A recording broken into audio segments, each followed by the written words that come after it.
Sarah Chen stared at the massive brick building that loomed before her, its windows gleaming like 1,000 watchful eyes in the morning sun.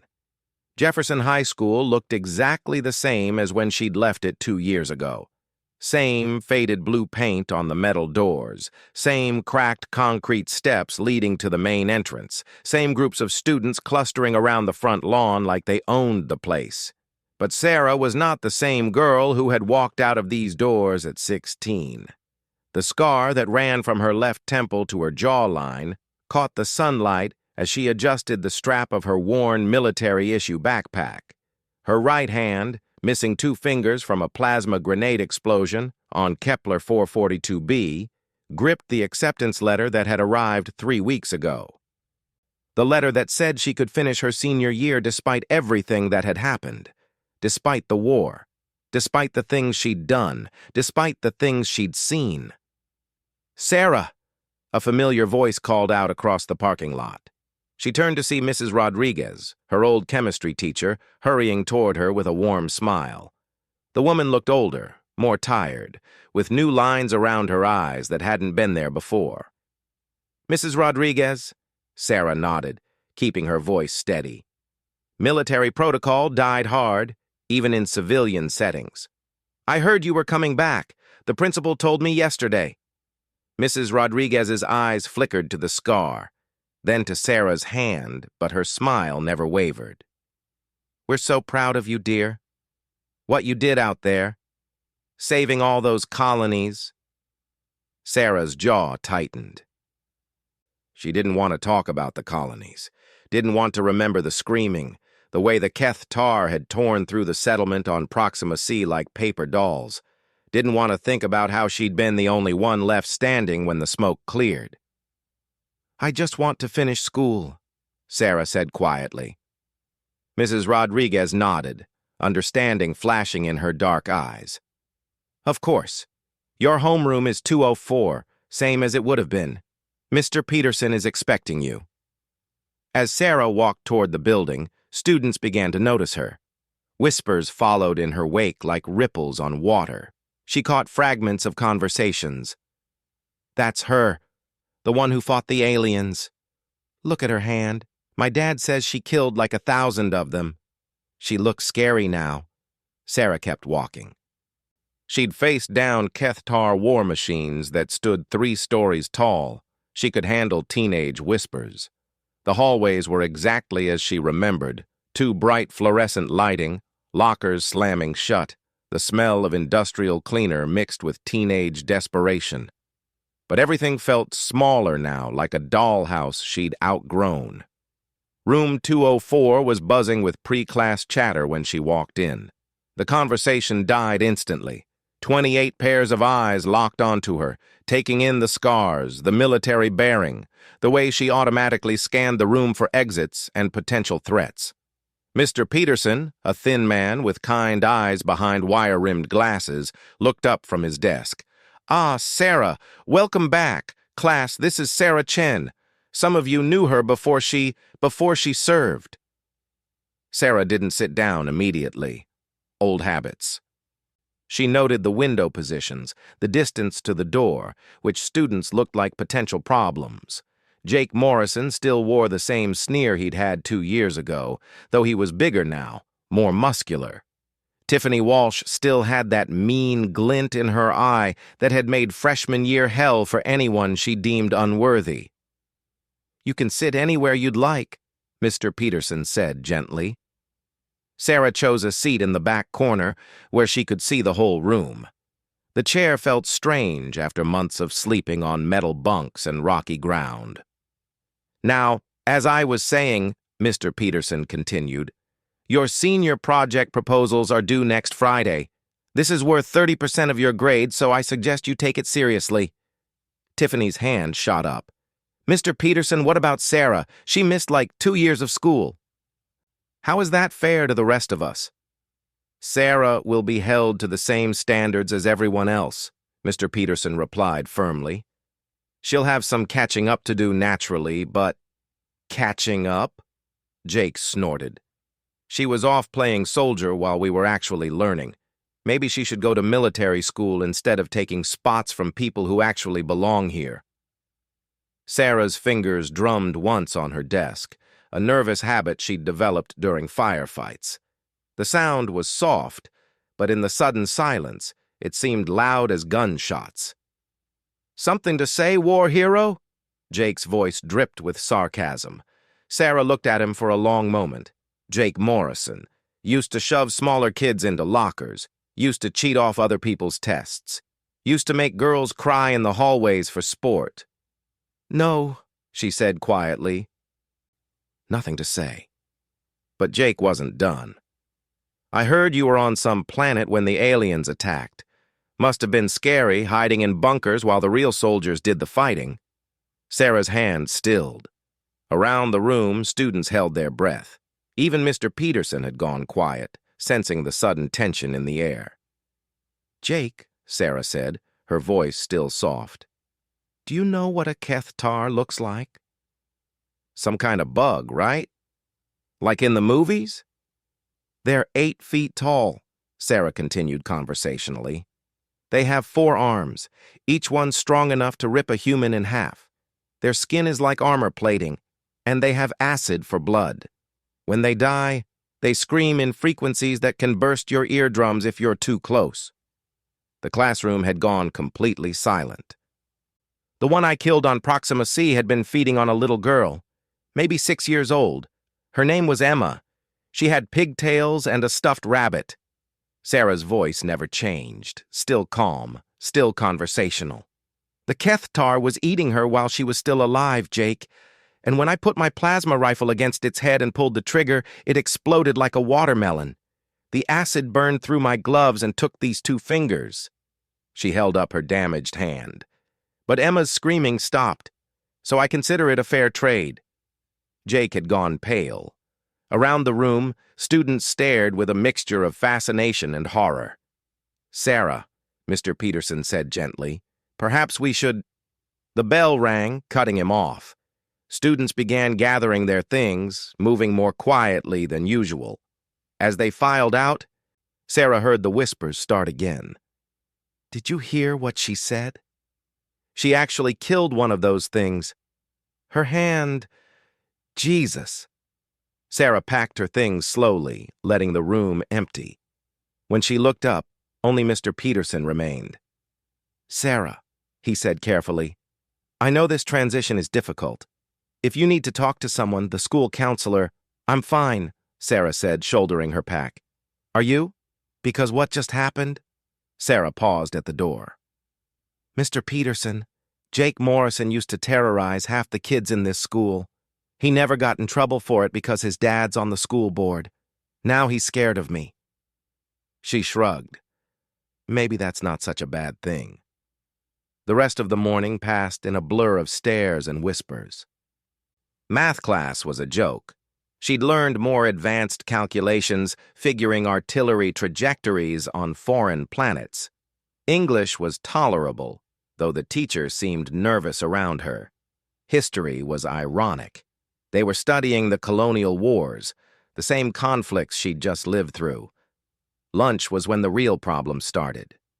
Sarah sat alone at a corner table, methodically eating a sandwich she'd packed from home. The cafeteria food smelled wrong somehow, too sweet, too artificial. After months of military rations and whatever she could forage on hostile worlds, even simple bread and turkey seemed strange. She was halfway through her apple when Jake Morrison appeared at her table, flanked by 3 of his friends. Marcus Webb, Dylan Price, and Tommy Chen. No relation, despite the shared last name. "Look, I don't know what kind of game you're playing," Jake said, keeping his voice low but aggressive. "But this is our school. We've been here for 4 years while you were off wherever. You don't get to come back and act like you own the place." Sarah finished chewing her bite of apple before responding. "I'm just trying to eat lunch." "In our spot," Marcus added. "This table has been ours since sophomore year." Sarah looked around the cafeteria. There were dozens of empty tables. There are other places to sit. "That's not the point," Jake leaned forward. "The point is respect. You think because you've got some scars and missing fingers, everyone's supposed to be afraid of you? This isn't some war zone. This is high school. You're right, Sarah said quietly. This isn't a war zone. Jake smiled, thinking he'd won. In a war zone, Sarah continued, when someone threatens you, you neutralize the threat. Permanently. The smile faded from Jake's face. But this is high school, Sarah went on, taking another bite of her apple. So I'll just sit here and eat my lunch. And you can either find another table, or you can keep standing there looking stupid. Your choice. For a moment, Jake looked like he might do something foolish. His hands clenched into fists, and Sarah could see the calculation in his eyes. 4 of them, one of her, injured girl just back from war. Sarah set down her apple and looked directly at him. Jake, I've killed things that would use you as a toothpick. Do you really want to see what I learned about hand-to-hand combat? The cafeteria around them had gone quiet again. Students at nearby tables pretended not to listen while hanging on every word. Jake's friends exchanged nervous glances. Tommy Chen took a step back. Marcus suddenly found his shoes very interesting. This isn't over, Jake muttered, but he was already backing away. Yes, it is, Sarah replied simply. As the group retreated to a table on the other side of the cafeteria, Sarah heard the whispers start up again. But now they were different. She made Jake Morrison back down. Did you see his face? I wouldn't mess with her. Sarah finished her lunch in peace, but she could feel the weight of dozens of stares. She was beginning to understand that coming back to high school wasn't going to be as simple as sitting in classes and taking tests. The afternoon brought more challenges. In PE class, she was excused from the regular activities due to her medical situation, a polite way of referring to the shrapnel scars across her back and the slight limp in her left leg. Instead, she sat in the bleachers and watched her classmates play volleyball. Tiffany Walsh made sure to accidentally hit the ball in Sarah's direction several times, each serve coming closer to her head. Oops, Tiffany called out with fake sweetness after the third near miss. Sorry, didn't see you there. Sarah caught the 4th ball one-handed without looking up from her book. The smack of rubber against palm was sharp and final. Careful, Tiffany, Sarah said, tossing the ball back with perfect accuracy. You might hit someone who can't dodge. The game continued, but Tiffany's serves stayed well away from the bleachers. After school, Sarah walked slowly toward the parking lot where the old bus waited.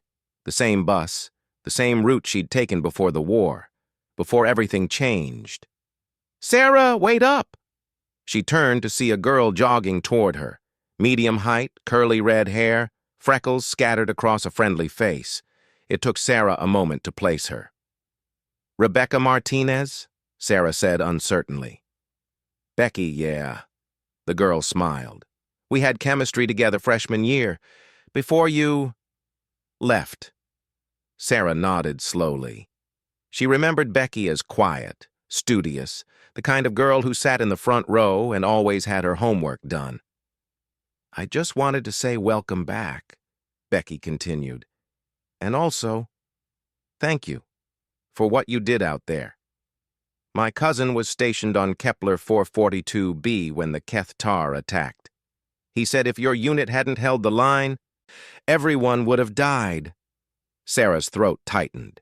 Kepler 442b, the ice planet where her unit had made their last stand, where she'd learned that sometimes being a hero meant being the only one left alive. I was just doing my job, Sarah said quietly. Maybe. But Miguel said you saved his whole squad, carried wounded people to the evacuation shuttles while under fire. Becky's eyes were bright with unshed tears. He's got a little daughter now, 2 years old. She gets to grow up because of what you did. Sarah didn't know what to say to that. She'd never thought about the people who came after, the lives that continued because of the choices she'd made in those desperate hours. Anyway, Becky wiped her eyes and smiled. I just wanted you to know that not everyone here is like Jake Morrison. Some of us understand what you sacrificed." As Becky walked away, Sarah stood in the afternoon sun, watching buses load up with students headed home to their normal lives. Lives where the biggest worry was a pop quiz or weekend plans. She climbed onto bus 47 and took a seat near the back, same as always. The bus lurched into motion, carrying her through familiar streets toward the small apartment she shared with her grandmother. Outside the window, the world looked exactly the same as it had 2 years ago. Same houses, same trees, same quiet suburban normalcy. But Sarah knew better now. She knew that beyond the sky, past the comfortable blue atmosphere of Earth, there were things in the dark that would eat children while they were still alive. Things that humanity had to fight every single day to keep from spilling into their peaceful world.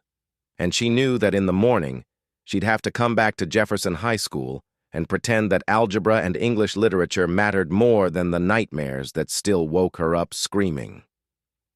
The bus pulled up to her stop. Sarah gathered her things and walked toward home, already planning how she'd explain to her grandmother why she'd been called to the principal's office, because she was certain that conversation with Jake Morrison hadn't gone unnoticed by the administration. High school, she was beginning to realize, might be harder than the war. At least in the war, she'd known who the enemy was. Sarah's alarm went off at 500 hours, same as it had every day for the past 2 years. Old habits died hard, even when you no longer needed to be ready for enemy raids at dawn. She lay in the narrow bed of her grandmother's spare room, staring at the ceiling and listening to the quiet sounds of suburban morning. Birds chirping, a garbage truck rumbling down the street, the neighbor's dog barking at shadows. No plasma rifles charging, no Kethtar death screams echoing across alien landscapes, no frantic calls for medical evacuation over the comm system. Just normal life.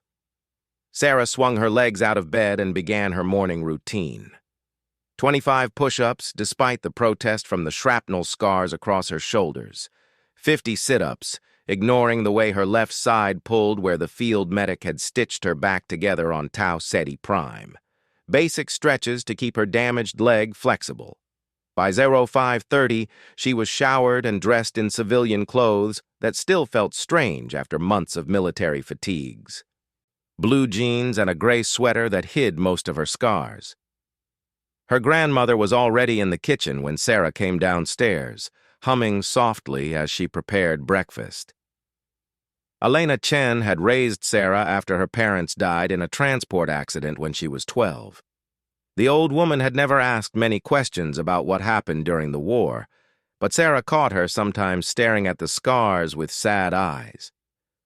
"Morning, mija," her grandmother said, sliding a plate of eggs and toast across the counter. "Sleep any better?" "Some," Sarah lied.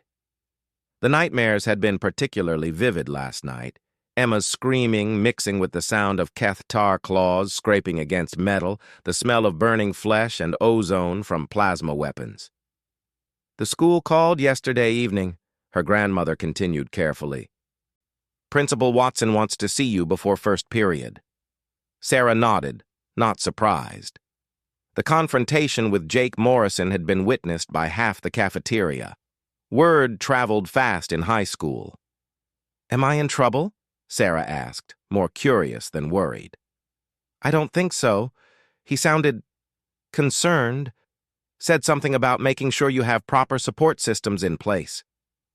Sarah almost smiled at that. Support systems. As if anything Jefferson High could offer would compare to the psychological preparation she'd received before deployment to hostile alien worlds. The bus ride to school was quieter than the day before. Students still stared, but now they did it covertly, stealing glances when they thought she wasn't looking.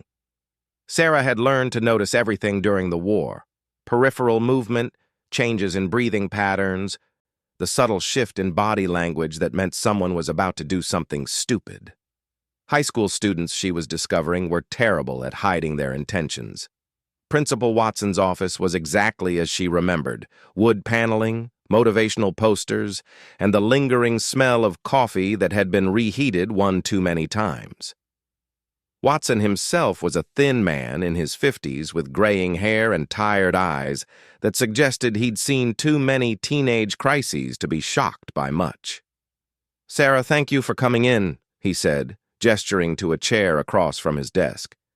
"How are you adjusting to being back?" "Fine," Sarah replied automatically. Watson studied her for a moment. "I understand there was an incident yesterday in the cafeteria. Jake Morrison seemed quite shaken when I spoke with him.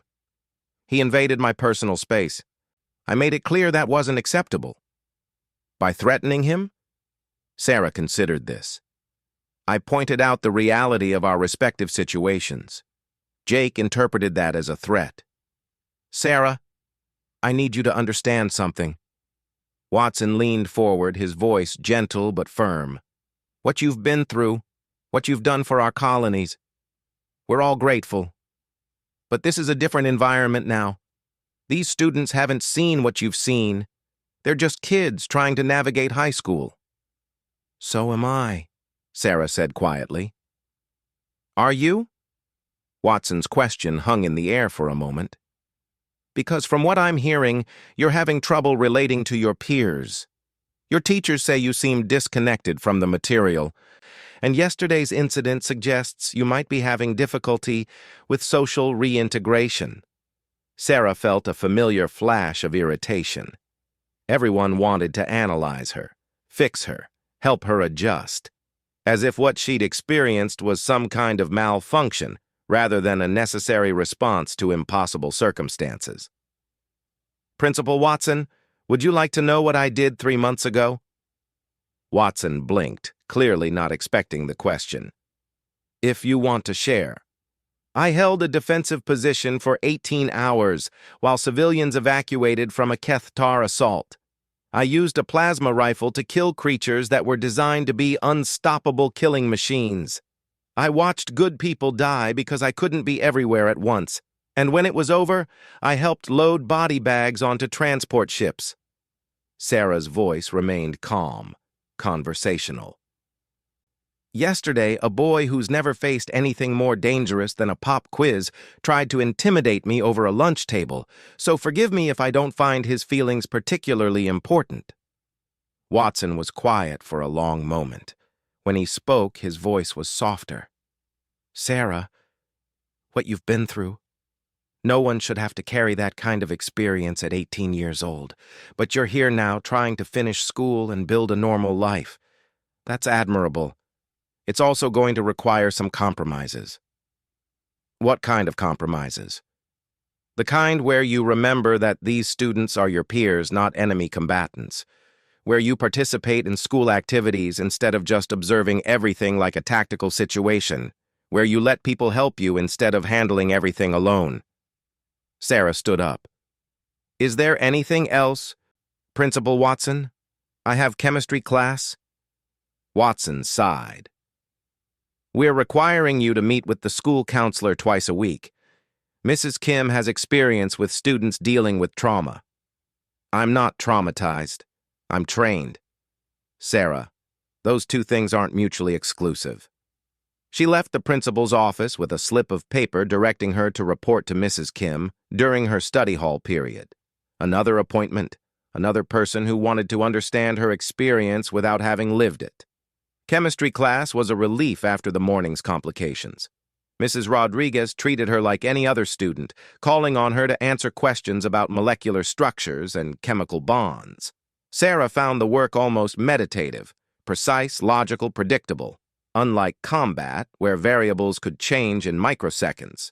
"Very good, Sarah," Mrs. Rodriguez said as Sarah correctly balanced a complex equation on the whiteboard. "Your understanding of atomic theory seems quite advanced." It should be, Sarah thought. She'd spent weeks learning about atomic structures while training with plasma weapons. Understanding how matter behaved at the molecular level was crucial when your job involved turning that matter into superheated particles. "I had good teachers," Sarah said aloud. After class, Becky Martinez approached her again. "Hey, want to eat lunch together? I usually sit with some friends from the science club." Sarah hesitated.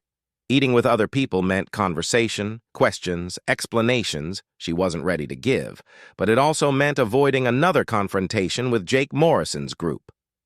"Okay," she said finally.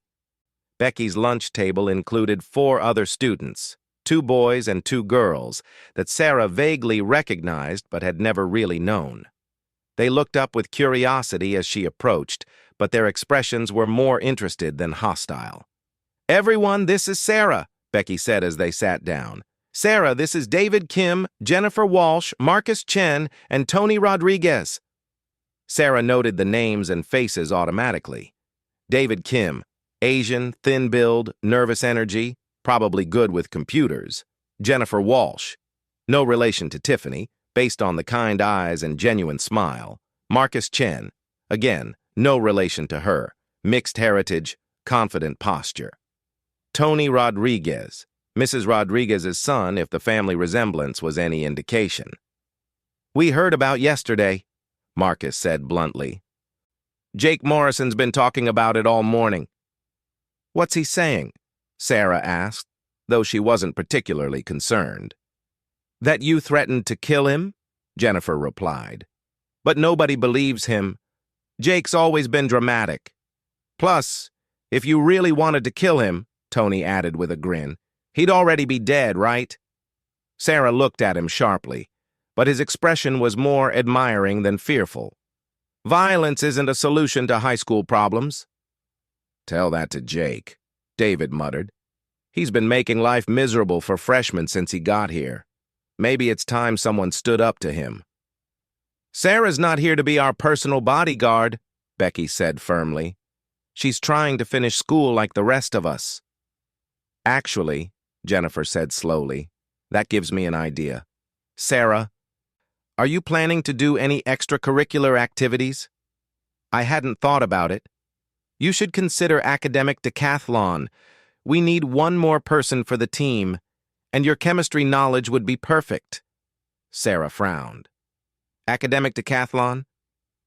"It's like a quiz competition between schools," Marcus explained. 10 different subject areas: math, science, literature, art, music, social studies, economics, and speech. Teams of 9 students compete against other schools.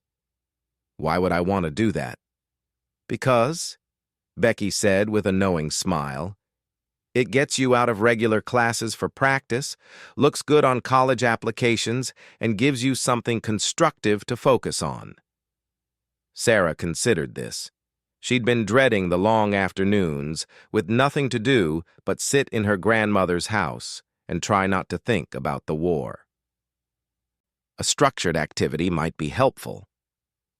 "When do you practice?" "After school, Monday through Thursday," David said, "and weekends before competitions." "Think about it," Jennifer added. "We could really use someone with your perspective." The rest of lunch passed pleasantly enough. Sarah found herself relaxing slightly as the conversation moved to normal teenage topics: upcoming tests, weekend plans, complaints about teachers. For a few minutes, she almost forgot about the scars and the memories and the way her hand automatically checked for weapons that weren't there. But the illusion shattered during 5th period English class. They were reading All Quiet on the Western Front, a novel about soldiers in World War I. The teacher, Mr. Barnes, was discussing the themes of warfare and its psychological impact on young men. "Can anyone tell me why Remark focuses so heavily on the disconnect between the soldiers' experiences and civilian life?" Mr. Barnes asked. Several hands went up, but Mr. Barnes's eyes found Sarah. "Sarah, you're uniquely qualified to comment on this theme. What insights can you offer?" The classroom went silent. Sarah felt 28 pairs of eyes on her, waiting for her response. Some curious, some sympathetic, some hungry for drama. "The disconnect exists," Sarah said carefully, "because civilians and soldiers live in fundamentally different realities.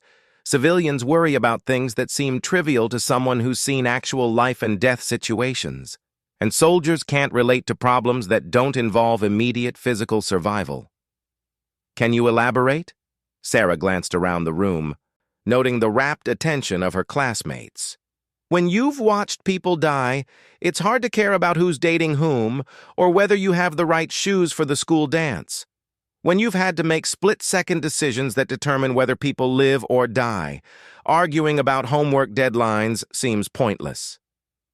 That sounds pretty arrogant, Tiffany Walsh spoke up from across the room.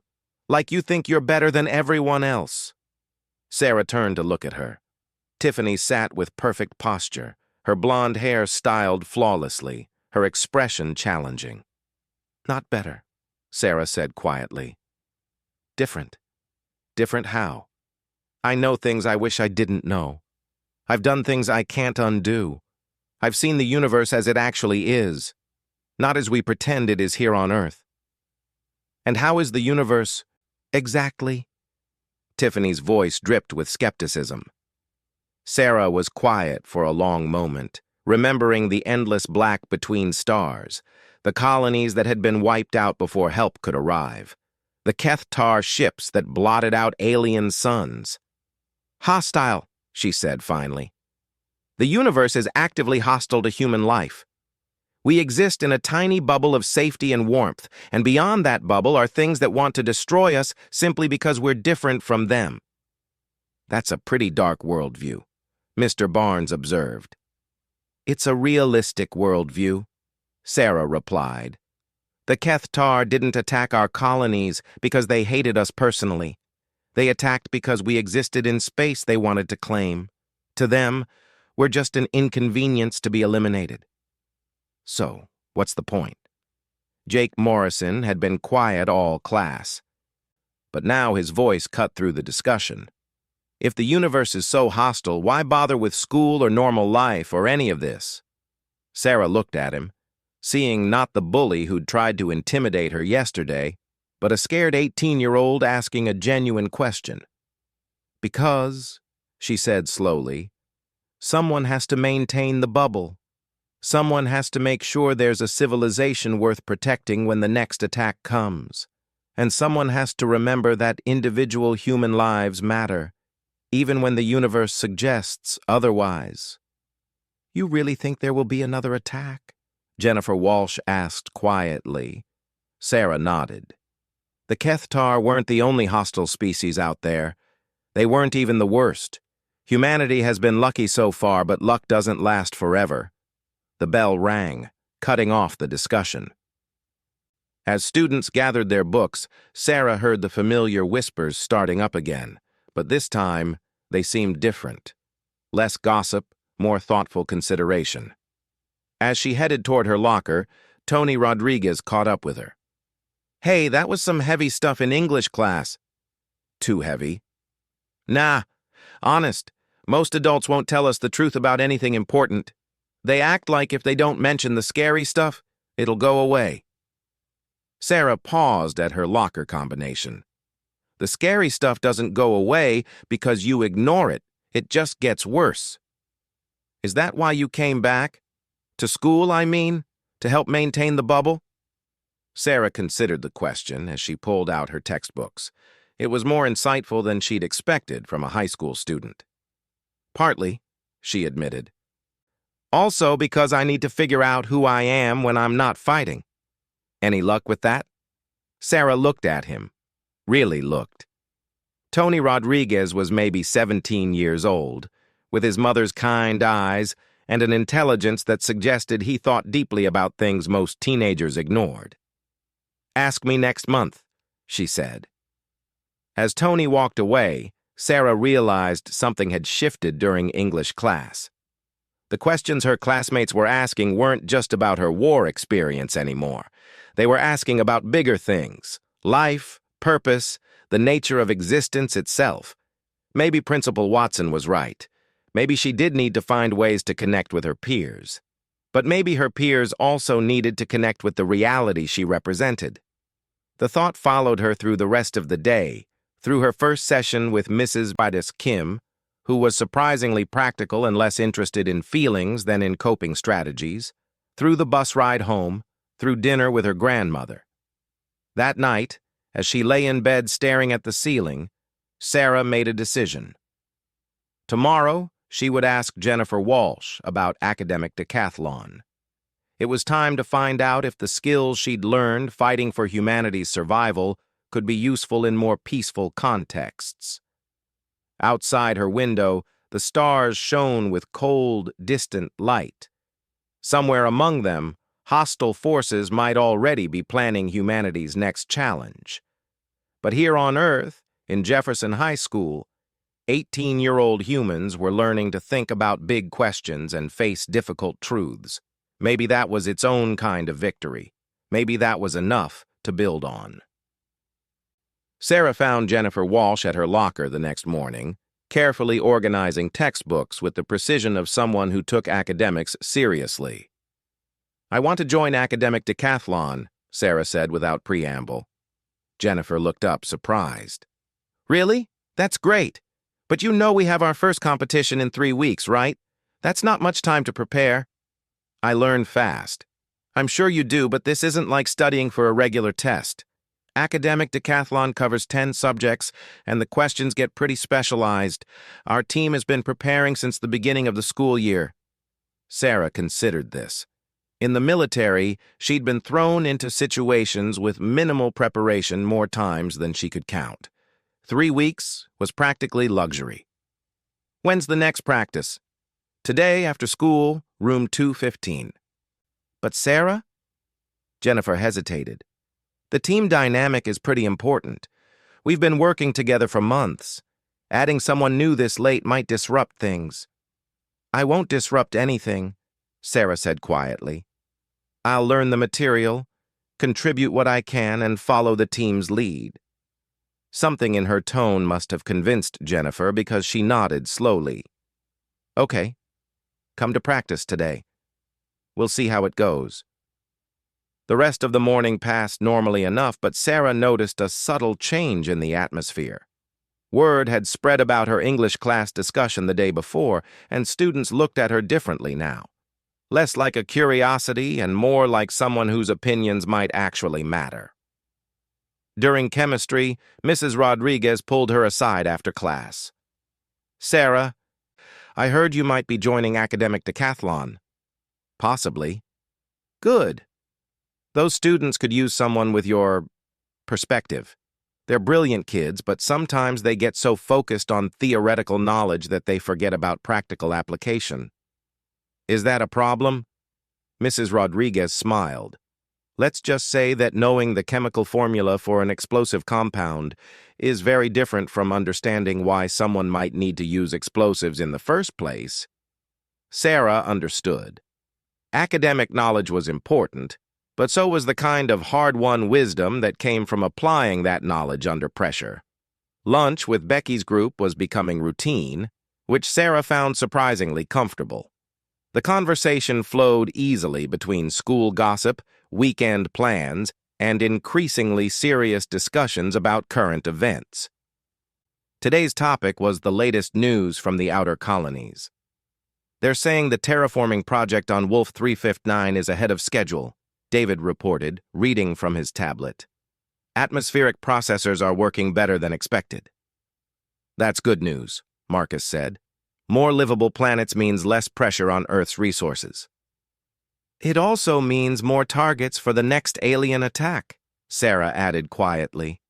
The table went silent for a moment before Tony Rodriguez spoke up. "You really think there will be another attack?" "I know there will be. The Kethtar were just the first wave. Intelligence reports before I left military service indicated at least 3 other hostile species in our general galactic vicinity." "How do you deal with knowing that?" Becky asked. "Knowing that everything could change overnight?" Sarah thought about the question seriously. "You prepare. You train. You make sure the people around you are ready. And you live your life anyway. Because that's what you're defending." "Is that what you're doing here?" Jennifer Walsh asked. "Preparing us?" "Maybe." Or maybe I'm learning how to be human again instead of just being a soldier.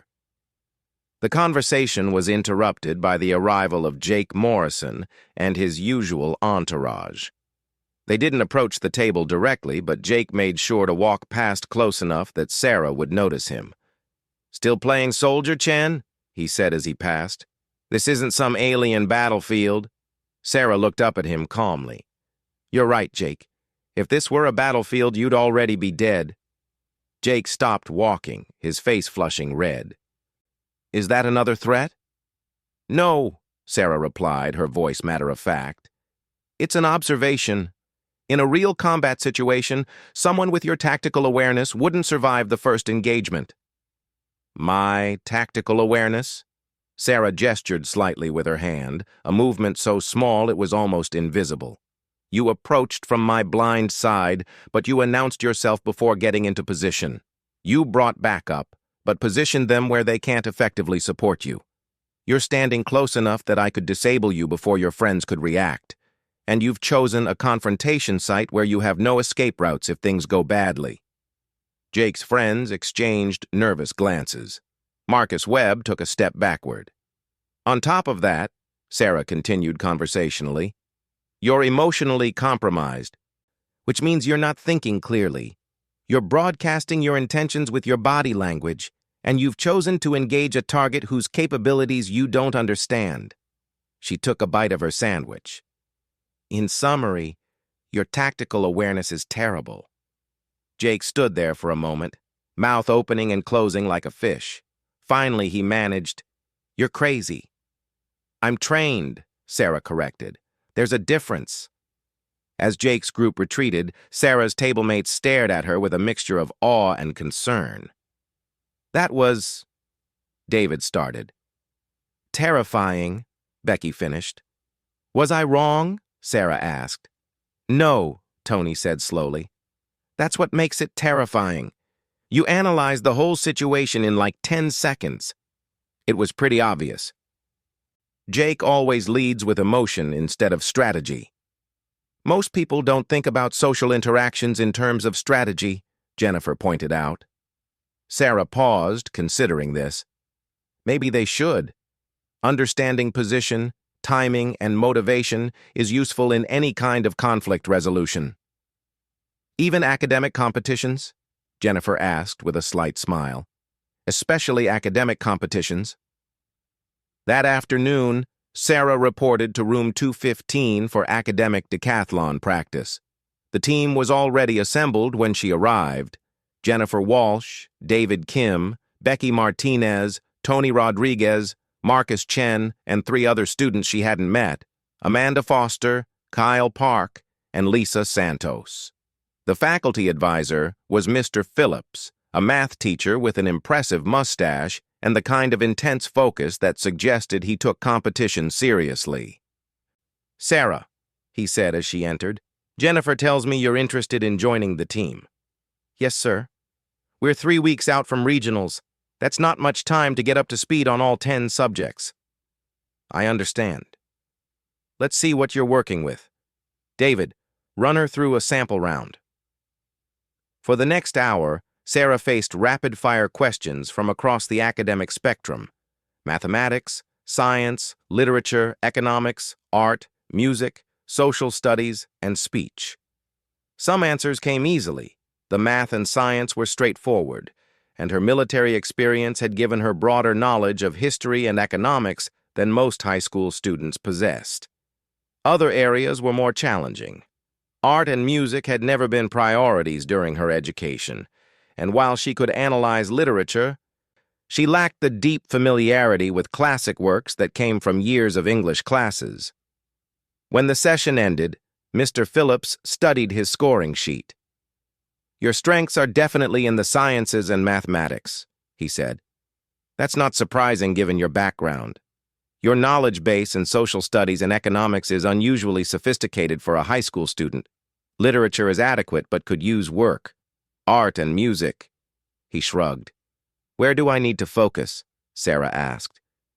"Art, music, and polish your literature responses. But honestly, your science and math scores are strong enough to compensate for weaknesses in other areas. Jennifer leaned forward. Mr. Phillips, what about team dynamics?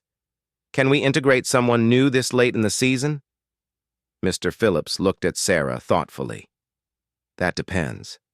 Sarah, how do you handle working in a group environment when you're not in charge? It was a perceptive question. In the military, Sarah had often been the ranking officer in tactical situations. She was accustomed to making decisions and having them followed without question. I follow the team leader's strategy, Sarah said after a moment. I contribute where I can add value, and I defer to expertise when others know more than I do. Even if you think the strategy is wrong? Sarah considered this. If the strategy is fundamentally flawed and people might get hurt, I'll speak up. If it's just a different approach that might work, I'll follow orders. Fair enough. Jennifer, you're team captain. What do you think? Jennifer studied Sarah for a long moment. I think we give it a try. Worst case scenario, she doesn't mesh with the team and we go with our current roster. Best case, we add someone who can dominate the science and math categories. All right then, Mr. Phillips said. Sarah, you're provisionally on the team. We practice every day after school until regionals. Think you can handle the commitment? Yes, sir. Good. David, get her a study packet for each subject area. Everyone else, let's run through last week's practice questions one more time. The next 3 weeks passed in a blur of intensive study and practice sessions. Sarah attacked the academic material with the same focused determination she'd once applied to weapons training and tactical analysis. She memorized art history, forced herself through musical theory, and dove deep into literary criticism. Her teammates proved surprisingly helpful. David Kim had an encyclopedic knowledge of historical facts and helped her understand the patterns behind major historical movements. Becky Martinez was a literature expert who taught Sarah how to analyze themes and symbolism in ways that went beyond surface-level reading.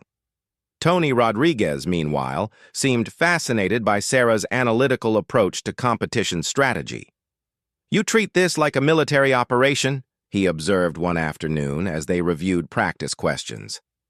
Isn't it? Sarah replied. We're going up against other teams who want to win as much as we do. Understanding their strengths and weaknesses, knowing our own capabilities, developing tactics to maximize our advantages, it's all strategic thinking. Most academic competitors don't think that way. Maybe that's why they lose. As the weeks progressed, something unexpected happened. The team began adopting some of Sarah's strategic thinking. Instead of just studying individual subjects, they started analyzing competition patterns, identifying which schools excelled in which areas, and developing specific tactics for different types of questions. They also started thinking about psychological factors, how to handle pressure, how to maintain focus during long competitions, how to support teammates who were struggling with difficult questions. You know what's weird? Amanda Foster said during one practice session. I feel more confident now than I did a month ago, and it's not just because we've been studying more. Why do you think that is? Jennifer asked. Because Sarah makes us think about this differently. Like we're not just hoping to do well, we're planning to win. The change wasn't limited to academic decathlon. Word had spread throughout the school about Sarah's strategic approach to problem solving, and other students started asking for her help with everything from dealing with bullies to planning school events. Jake Morrison, meanwhile, had largely stopped bothering her. Their one significant interaction came during a fire drill, when Sarah automatically took charge of organizing an efficient evacuation from the second floor. Form 2 lines, she called out calmly as alarms blared. Taller students in the back, everyone stay low, no pushing. Exit through the east stairwell. The west exit is blocked by construction. Who put you in charge? Jake demanded, but most students were already following her directions. Jake, Sarah said without looking at him, you can either help organize this evacuation or stand there complaining. Which do you think is more useful? By the time they reached the parking lot, students were unconsciously treating Sarah as the person in charge of emergency procedures. Even some teachers deferred to her obvious competence in crisis management. "Interesting," Principal Watson observed to Mrs. Rodriguez as they watched Sarah efficiently coordinate the all-clear procedures. "She's found a way to channel her leadership experience constructively." "That girl has been through more real emergencies than most adults," Mrs. Rodriguez replied. "Of course, she knows how to handle a fire drill." The night before regionals, Sarah lay in bed reviewing study materials one last time. Her grandmother knocked on her door and entered carrying 2 cups of tea. "Big day tomorrow," Elena Chen said, settling into the chair beside the bed. "Yes." "Nervous?" Sarah considered the question. "Concerned about performing well, not nervous exactly." "You've been happier these last few weeks," her grandmother observed. "More like the girl you were before the war, before everything changed." "I've been useful," Sarah said simply. "It feels good to use my skills for something constructive instead of destructive." "Is that what you were doing out there? Being destructive?" "Sometimes, when I had to be." Sarah set down her study notes and looked at her grandmother. "But that was necessary destruction. This is building something instead." "What are you building?" Sarah thought about her teammates, about the way they'd started thinking differently about challenges and problem-solving, about students asking her advice, about feeling like she belonged somewhere again. "A bridge," she said finally, "between who I was before the war and who I am now." The next morning dawned crisp and clear. The regional academic decathlon was held at Riverside High School, 40 minutes away by bus. As their team gathered in the school parking lot, Sarah noted the nervous energy of her teammates. "Everyone ready?" Jennifer asked, doing her own version of pre-mission preparation. "Ready," the team responded, though David Kim looked slightly green around the gills. "David," Sarah said quietly, "breathe. You know this material better than anyone. Trust your training." "Easy for you to say." "You've faced actual life or death situations. That's exactly why I'm telling you to relax. This isn't life or death. This is just a chance to show what you've learned. The worst thing that happens if we lose is we come back next year and try again." "Is that really how you think about it?" Sarah smiled. "David, I've been in situations where failure meant people died. This is not one of those situations. This is a game where the only thing at stake is pride. So enjoy it." The competition was held in the school's main auditorium, with 9 teams competing for the top 3 slots that would advance to state-level competition. Sarah recognized several teams from their research: Westfield Academy with their strong science program, Downtown High with their literature specialists, and Roosevelt Prep with their well-rounded academic excellence. The format was familiar from their practice sessions: 10 rounds of questions across the different subject areas, with teams earning points for correct answers and losing points for incorrect ones. Each team member specialized in certain subjects, but everyone had to be prepared to answer questions in any category. Sarah's primary responsibilities were mathematics, chemistry, and physics, with secondary coverage in economics and social studies. As the competition began, she found herself settling into the same focused calm that had served her well during combat operations. Mathematics round. What is the derivative of x squared times e to the x? Sarah's hand hit the buzzer before her conscious mind had finished working through the problem. 2x times e to the x plus x squared times e to the x. Correct. Chemistry. What is the molecular formula for sulfuric acid? H2SO4. Correct. Physics. If an object is moving at 50 meters per second and experiences constant acceleration of 10 meters per second squared, how far will it travel in 5 seconds? The calculations flowed through Sarah's mind like muscle memory. 275 meters. Correct. As the rounds progressed, Sarah noticed patterns in the other team's strategies. Westfield was strong in sciences but weak in humanities. Downtown High relied heavily on their literature expert but struggled with mathematical concepts. Roosevelt Prep was well-balanced but seemed to crack under pressure. During the break between rounds 5 and 6, Jennifer gathered the team in an empty classroom. "We're in second place," she announced. "Roosevelt is ahead by 15 points, but it's close enough that we can catch them." "What's our strategy for the back half?" Tony asked. Sarah spoke up. "Roosevelt's weakness is their reaction time under pressure. They know the material, but they hesitate before answering. If we can force them into rapid-fire exchanges, we can gain ground." "How do we do that?" "Buzz in fast, even if we're not completely certain. Make them feel like they're falling behind. Psychological pressure will make them second-guess themselves."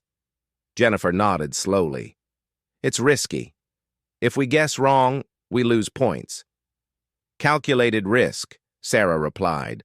"I've been tracking their error patterns. They're most likely to make mistakes in economics and social studies when they feel rushed." "All right," Jennifer decided. "Let's try it." The strategy worked perfectly. During round 6, economics questions, Sarah buzzed in quickly on a question about market equilibrium theory. Roosevelt's team hesitated, clearly second-guessing their knowledge, and gave an incorrect answer when they finally responded. Round 7, social studies. The question was about the causes of World War I. Sarah hit the buzzer. Immediate cause was the assassination of Archduke Franz Ferdinand, but underlying causes included imperialism, militarism, alliance systems, and nationalism.